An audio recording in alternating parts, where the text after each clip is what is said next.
মালদায় ঘটে যাচ্ছে একের পর এক অপরাধের ঘটনা।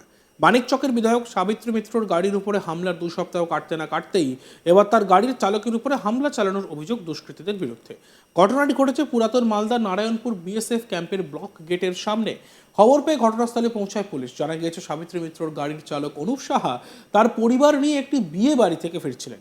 বাড়ির সকলে এগিয়ে গেলেও পুরাতন মালদা ব্লক গেটের সামনে চালক অনুপ সাহা দেখতে পান 3-4 জন দুষ্কৃতী মুখ বেঁধে রয়েছে। সেই দৃশ্য দেখে অনুপ ওই দুষ্কৃতীদের ক্যামেরাবন্দি করতে গেলেই তিনি দুষ্কৃতী তার উপর ঝাঁপিয়ে পড়ে। আঘাত করা হয় তাকে। অনুপ চিৎকার করতে শুরু করলে পালিয়ে যায় দুষ্কৃতীরা। পরবর্তীতে তার স্ত্রী সহ পরিবারের লোকজন ঘটনাস্থলে পৌঁছে তাকে উদ্ধার করে হাসপাতালে পাঠান।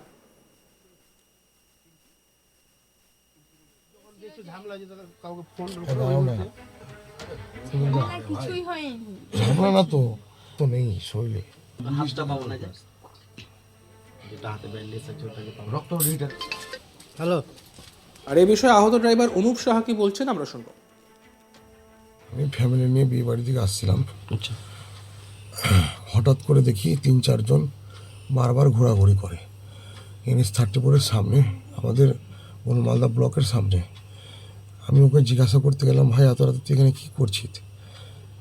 ওরা মুখ ঢেকেছিল, জানি না কী কারণে ওরা কেন ঘোরাঘুরি করছিল সেটা আমি বলতে পারবো না। আমি জিজ্ঞাসা করতে যাই, ওরা আমাকে পিছন থেকে 2-4 জন মিলে এসে ফ্যামিলিকে, আমি বললাম তুমি এগো আমি যাচ্ছি, পিছন থেকে চাকু বের করে আমার। তারপরে আমি ওখান থেকে সঙ্গে সঙ্গে কোনো রকম ওখান থেকে দূরিয়ে পালাই আমি ওই অবস্থায়। তারপরে আমি প্রশাসনকে ফোন করি, প্রশাসন আমাকে আসলো, এসে উদ্ধার করলো। থানায় গেলাম, থানায় যেয়ে হসপিটাল নিয়ে গেল মলপুর থেকে আমাকে নিয়ে গেল আমাদের সদর হসপিটালে। ওখান থেকে আমাকে কালকে রাতে নিয়ে আসলো। আমার এত জোরে মেরেছে আমি বলতে পারছি না, বলার মতন আমার কিছু নেই। কারণ কিছু বুঝতে পারছেন আপনি? এখানে আমাদের পাড়াতে আমার মানুষ আমার মতন ছেলে, আমার সাথে কারোর শত্রুতা নেই, আমার সাথে কারোর দুশ্মনও নেই। কিন্তু কে করেছে, কারা করেছে সেটা পুলিশ দেখছে তদন্ত করে। ওটা ভালো লাগছে বলে তদন্ত করে দেখবে। ঘটনায় মানিকচকের বিধায়ক সাবিত্রী মিত্র বলেন, ওই দিন তার চালক ছুটি নিয়েছিলেন। তিনি অন্য এক চালককে নিয়ে কাজ সারেন। ঠিক কি ঘটেছে তার জানা নেই, তার সঙ্গে কোনো কথাও হয়নি। সাবিত্রী বলেন, ভিডিওতে দেখলাম, বলছে সাবিত্রী মিত্রর গাড়ির চালক। তাতে কি হয়েছে সমস্ত বিষয় পুলিশ তদন্ত করে দেখুক। আমার ঘটনার সঙ্গে এই ঘটনার কোনো বিষয় নেই, পুলিশ তদন্ত করছে। বিধায়ক সাবিত্রী মিত্র এই বিষয়ে কি বলেছেন শুনবো। সেটা হচ্ছে কালকে আবার চালক ডিউটিতে আসে, ফোন করে জিজ্ঞাসা করে, বলে যে আমি বাইরে আছি, আজকে ডিউটি করতে পারছি না। আমাদের আরেকটা ড্রাইভার আছে, তাকে নিয়ে আমি কালকে কাজ করেছি, অনেক রাত্রে এসেছি বাড়িতে। সেটা হচ্ছে যে এই ঘটনাটা কি জন্য ঘটেছে, কি বৃত্তান্ত না বৃত্তান্ত, এটা আমার কিছু জানা নেই। এখন পর্যন্ত ওর সাথে আমার কথা হয়নি। একটা বাড়িতে দেখলাম যা উনি সাবিত্রী উত্তর গাড়ি চায়, সো হোয়াট, চালাতেই পারে, কিন্তু ড্রাইভার তো থাকে তাহলে পারে। কিন্তু এই ঘটনা কি কারণে ঘটেছে, কি জন্য ঘটেছে, টোটাল ব্যাপারটা পুলিশ তদন্ত করে দেখুন।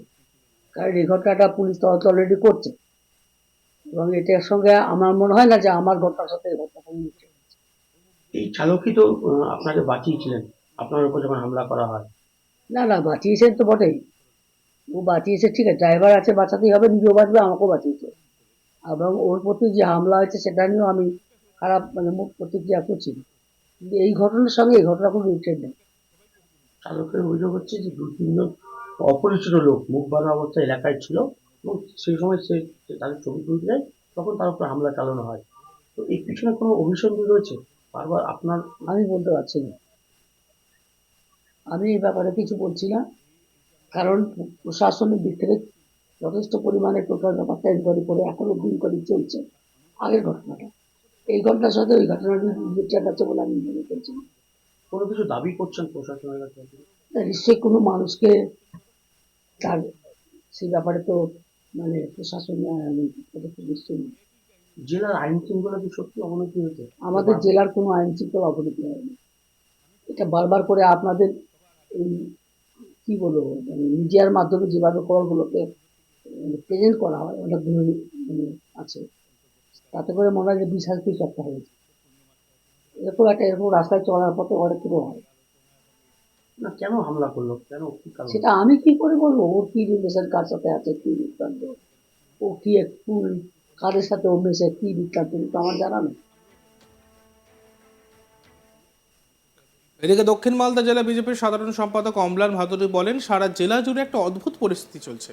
মনে হচ্ছে জেলাটা ক্রিমিনালরা দখল করে নিয়েছে। স্বাভাবিকভাবেই পরপর ঘটনাগুলিতে মনে হচ্ছে সারা জেলা জুড়ে আইন শৃঙ্খলা বলে কিছু নেই, পুলিশ বলে কোনো বস্তু নেই। অম্লান ভাদুরী বিজেপি নেতা, তিনি কি বলছেন শুনব। বিষয়টি হচ্ছে মালদা জেলায় বছরের শুরু থেকেই শুরু হয়েছে। তৃণমূল নেতা বাবলা সরকার, তারপরে তৃণমূলের অঞ্চল সভাপতির সঙ্গের লোক মারা গেল, পুলিশের উপরে গুলি চলল, মদের থেকে মারা গেল, রতুয়ায় মারা গেল। সারা জেলা জুড়ে একটা অদ্ভুত পরিস্থিতি চলছে। মনে হচ্ছে জেলাটা ক্রিমিনালরা দখল করে নিয়েছে, এত অস্ত্র ভর্তি। তারপরে সাবিত্রী মিত্রের গাড়িতে হামলা হলো। গতকাল রাত্রে সাবিত্রী মিত্রের ড্রাইভারকে অজ্ঞাত পরিচয় কিছুজন মিলে প্রচণ্ডভাবে মারধর করেছে, পিঠে হাসুয়ার কোপ মেরেছে। সে হসপিটাল থেকে এখন বাড়িতে আছে। স্বাভাবিকভাবেই মানে এই পরপর ধারাবাহিক ঘটনাগুলোতে মনে হচ্ছে সারা জেলা জুড়ে ল অ্যান্ড অর্ডার বলে কিছু নেই, পুলিশ বলে কোনো বস্তু নেই। গোটা জেলাটা ক্রিমিনালদের দখলে চলে গেছে। কে বা কারা অ্যাটাক করলো, কি কারণে করলো, সেগুলো নিয়ে আমাদের ব্যাপার নেই, কিন্তু বিষয়টি অ্যাটাক হবে কেন, এইরকম ক্রাইম বারে বারে হচ্ছে কেন, এবং প্রতি সপ্তাহের মধ্যে 2 দিন 3 দিন এরকম ক্রাইমের ঘটনা ঘটছে জেলা জুড়ে, এটাতে সারা জেলাবাসী আতঙ্কিত হয়েছে।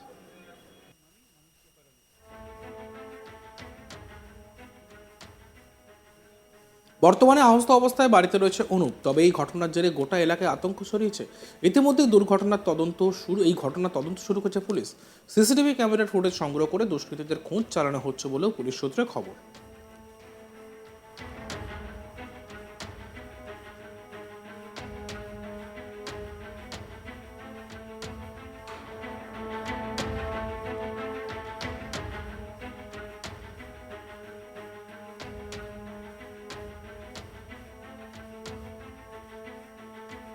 মালদায় ঘটে যাচ্ছে একের পর এক অপরাধের ঘটনা। মানিকচকের বিধায়ক সাবিত্রী মিত্রের গাড়ির উপর হামলা 2 সপ্তাহ কাটতে না কাটতেই এবার তার গাড়ির চালকের উপর হামলা চালানোর অভিযোগ।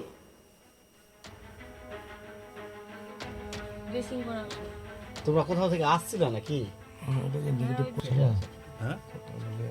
শুনো, আমাকে চিনি আমি।